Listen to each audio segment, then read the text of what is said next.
right? So that's feature A. Feature B, very useful.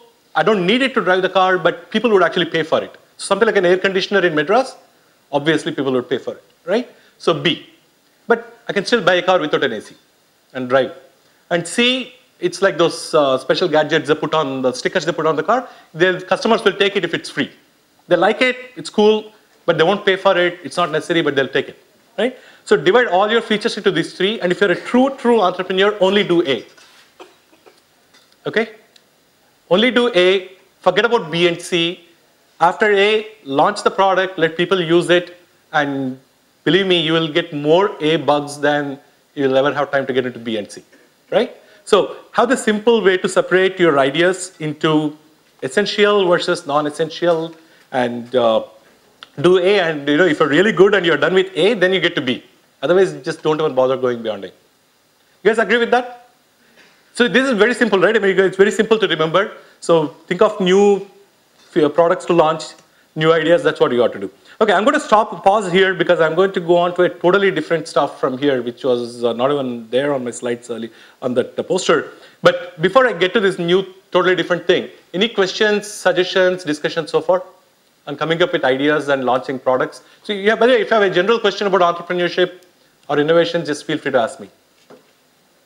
Questions? Guys, we used to give a lot more trouble to speakers in my days. I don't know, you guys are too nice.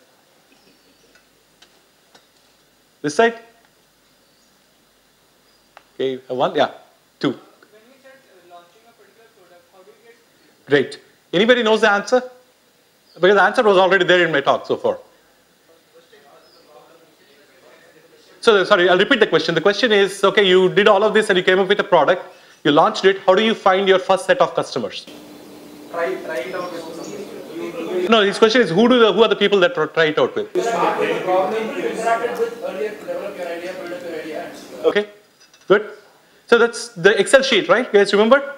I said when you start a problem, it is not just what. The most important thing, part of a problem is who. So your first set of users are the same people that you first talked to. So the more people you talked to earlier, the more first set of users you have. Okay? So if you followed, at least in my recipe for this recipe that I shared here, your question is already answered. By the time you get to the product to be launched, in fact, what you would do is you first talk to 20 people to get their names and say they have the problem, right? You ask them to describe the problem. So your feature description is done by users. And as you're building the product, you ask them to use it. So your testers are your users, right? And then you first launch the product and ask them to use it. Your first customers are those users. So this is the most important thing you need to do is focus on the who part rather than just the idea part. Fair? Okay, good. Okay, leave that question first. Financer.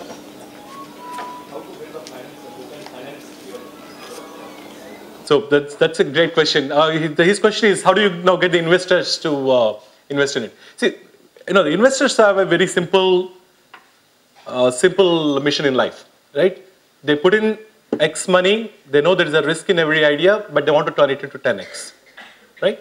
On average, they want to get out of at least 5 ideas. If one of them makes 10X, then they are making some money, right? So if you start from an investor's mindset, then all you have to answer to them is, how am I going to make this company, this idea into 10X, 10 times whatever you put in, right? Fair? So what does that take? A, how do I make money with the product? I need to show whose wallet I'm going to get that money from, right? So again, it comes back to the same. The investor's question is, If I have 5 investors, if I have 5 choices, oh, okay, so your question is what to put. Okay, so let's break it up into 2. The first question is, who are the 5 investors I should go to? The second question is, what do I pitch to them? So what you pitch to the investors is very clear, right? Whose problem am I solving, and why am I solving better than somebody else, and why will they pay for it? So that's simple. He's very far ahead of me where I was at that time. So great. So in terms of finding the 5 investors, there are 2 things that at least in Bangalore people do. One, you go to talk to every investor because you talk to 10 and maybe 1 will invest in you, right? You never stop talking to investors. So A. So the simplest answer is if the 5 investors are willing to talk to you, talk to all of them. And hopefully if you have the problem of 5 wanting to invest, then you're lucky and we should talk. But typically, if you have 2 investors and you have to absolutely pick one, then it comes down to the guidance that they can give you more than the money they can give. An investor is not just giving you the money, but he's also giving you the connections, the network. So you build a product for Airtel, right? But Airtel is not going to talk to you when you just step out of IIT. You need somebody that can go and connect you to the CEO of Airtel and see if they can make those kinds of connections. And obviously, the many angels out of IIT Madras, the alumni, that can suggest you who are the right investors that have the connections and the mentor mindset in addition to giving the money. But don't minimize the guys. I mean, I know you're all smart. You know, you'll work on amazing, beautiful things. But raising money is not easy. Getting 5 investors willing to, and you have to choose from, fantastic. Focus not so much on raising money. Okay, that's almost the, I would say, stage 2, stage 3. The first one is to build a product on your own as much as possible. Okay, for that you can prototype, trial, and get some users to use. That's really when you want to go and talk to the investors. Okay. Once again, any other questions? Okay, I'll take that and come back to you. General question about co-founding companies.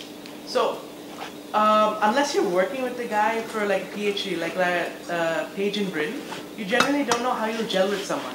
And the usual advice I always hear is co-found a company. Don't do it by yourself, so that at least if one of you is down, the other is up. So how do you find people who give a perfect match? I mean, do you like advertise in the yellow pages? That's a fantastic question, and I'm glad you're asking it now, because 2 months ago I didn't know the answer to this. So, at least in India, and it's definitely true in the Valley, in India as well, many of these angel groups actually connect co-founders. That's one of the things they do, is a network where you can go and exactly do what you said. Is I have this idea to blah, blah, blah, beat up Facebook. I'm looking for a co-founder with CHI skills, I mean, HCI skills or database skills or marketing skills, and you will get recommendations of people who are willing to do it. And these angels can give you that reputation sign off saying, yeah, this person has done something, so I can connect you to and do it. So it is done fairly systematically now. So there are people who actually do that service freely for you. Okay? So, you know, again, just like I put random slides, you can ask me any question anytime, so don't wait for it. Sorry, you had a question, so let me take that. Being able to come up with ideas on demand, training yourself to be able to come up with ideas. Has it worked? Has it worked? Oh, absolutely. I mean, this is great. I mean, there's a nice end to my whole talk. So when you talk about, so I'll just take Bell Labs, the one that I'm most familiar with, right? We have 30,000 plus patents, there are 2 new patents, whatever number of ideas people are coming up with every day. And when just in the last 10, 15 years, if I look at those ideas, there are really 2 types. One is those inspirations. Okay, this guy has been working with us. This team has been working on this problem for several days, and one day they wake up and they say, well, here's a beautiful solution to this problem. So that's brilliant stuff that happens all the time. Okay? And I'm sure there's a very nice subconscious explanation of how Kekule got that idea. So there is that happening. But most of the ideas that I see, a significant number, I don't know the most, significant number of ideas come in a very systematic way. Okay? People actually sit and say, they may not be doing it in this specific, or let me ask the opposite and what do I do? It is just natural for people to do. So that absolutely happens. It works for kids, it works for entrepreneurs, researchers, everyone. Okay? And if you're curious about kind of more detailed studies of this, have you heard of this guy named De Bono?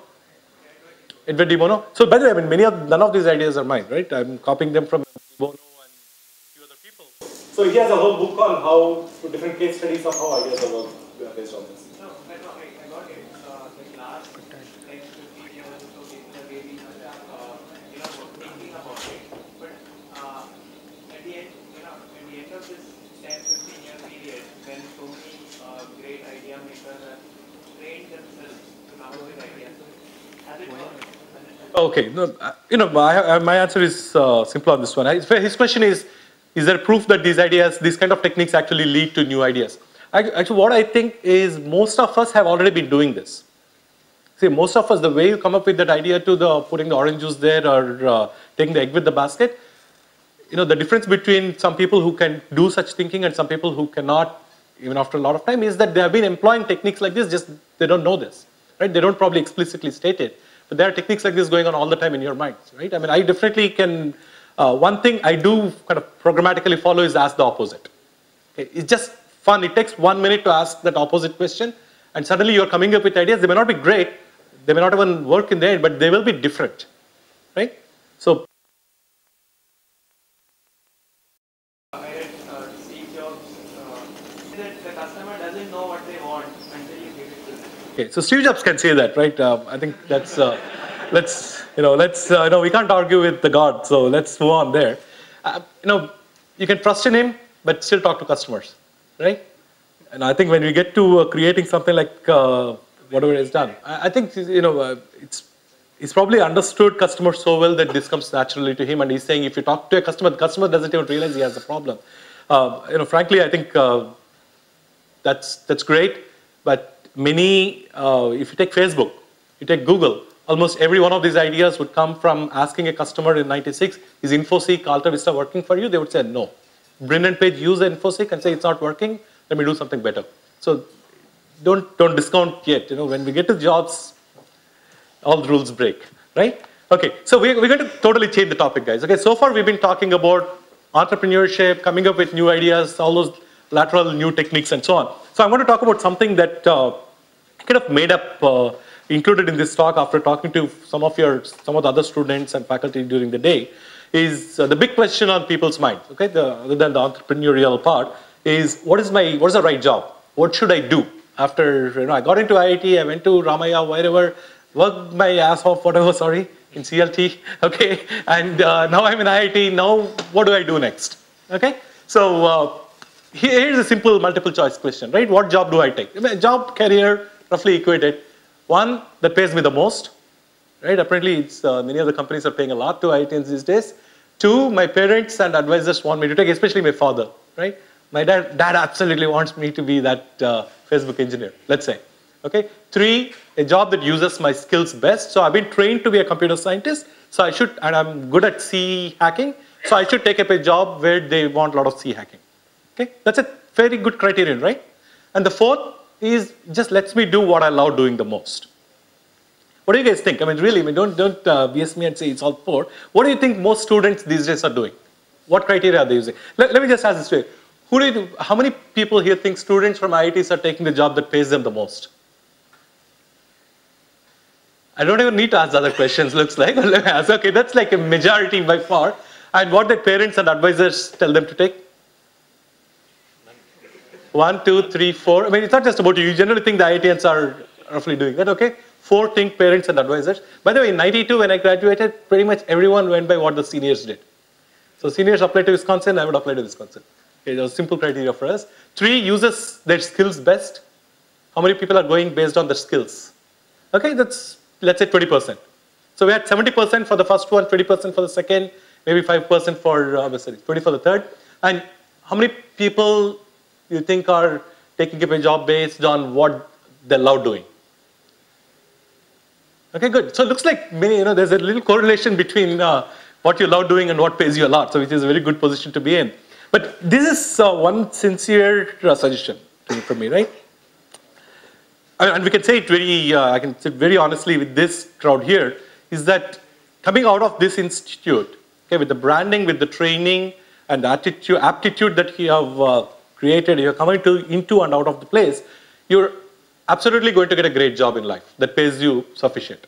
Okay, so the first one should not be a big concern for you. Okay, right? Fair. If anybody disagrees, we'll talk. Right, but you should not have that concern. Okay, and second, the thing about if you take money out of the equation, the only reason to get up in the morning at 9 and go to work and work off until 8 in the night, if you like to, is because you love doing it. Okay, otherwise it feels like a chore. Okay, like as in a CHORE, right? It feels like I'm just working and getting paid, and I could be doing A instead of B. So you have that luxury, and I very strongly suggest you guys think about it, is even if you're trained to be a computer scientist, maybe you really want to be doing something else, right, at some point. It's never, ever too late to change what you want to do with your career. Don't let, just because you've been trained to be A, you have to be A all your life, okay? So don't let your skills guide you. Just because you've been trained in C doesn't mean you have to be a C hacker throughout. You probably want to be a designer, right? And parents and advisors obviously want the best for you. They want the best to appear in the society, but you know best what you want.